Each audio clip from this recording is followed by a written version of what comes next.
business really changed for me when our youngest graduated from high school, because that's when I was looking for my next big project, if you will. And I had just had more and more people at that point in time. This would have been the fall of 2018. Okay. And I had more and more people coming to me saying, we want to buy our beef from the ranch.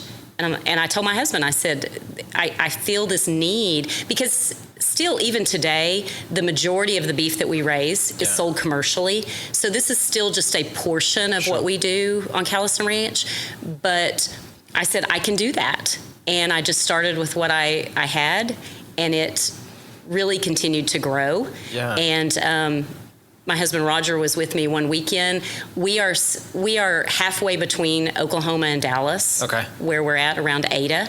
And more and more people wanted to take their Saturday and drive down to the ranch, get the beef, kind of take a little tour, see what we do. Yeah. And he's the one who said, okay, you need more than just a freezer for people to come to. Right. And he saw the vision in us actually putting in a small market on the ranch.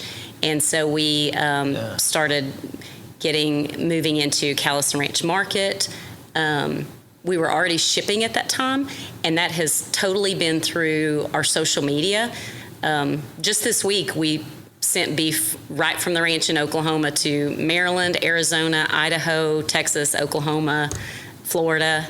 So they want that connection. But anyway, we decided this is something that I would do, and it's continued to grow. Yeah. So. Do you tie that kind of shipping it all around the country and sometimes worldwide or into a different nation? Do you kind of see that and attribute that to the social media side of things? I would say definitely for me it is. Yeah. Yeah, definitely social media, because people watch our social media and feel like they know us, but then once it started getting rolling, I think they also see that we have a premium product.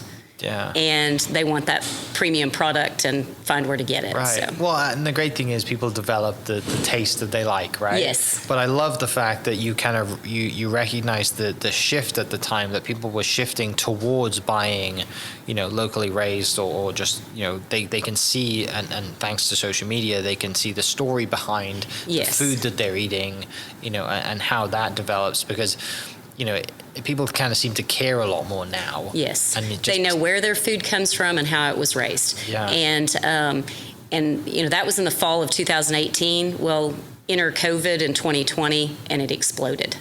Really? Yes. I would say that from between February of 2020 to April 1st of 2020, our sales quadrupled. I never would have thought that. Everybody wanted to find it online. So. Yeah. And obviously you guys were all very well positioned. Yes. You have a great website, very easy for you guys to do e-commerce online, and the orders just coming in.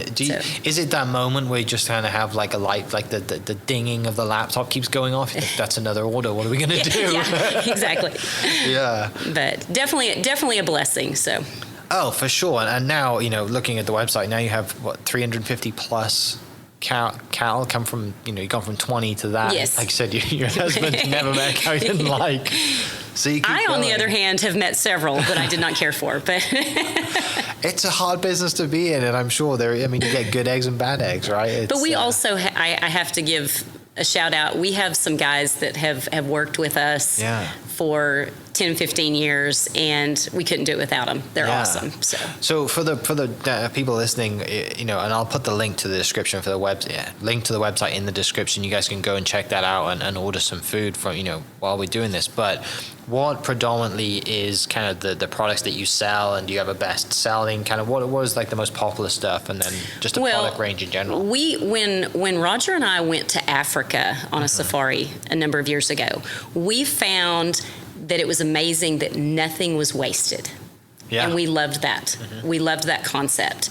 And so when we take our cattle to the USDA processor, which we use one right here in Oklahoma that's USDA certified, we said, if we can bring it home, we want to. Okay. So if that's the head, if that's the oxtail, everything. Yeah. And so we find that we have a huge market for every piece, if you will. You know, if you're wanting to make lingua tacos with the tongue, we can help you out. Yeah. But I would say that biggest sellers are going to be your ribeyes, and we do a really neat tomahawk ribeye, some things that maybe a little more difficult to find in the grocery store if you want that high-end restaurant quality.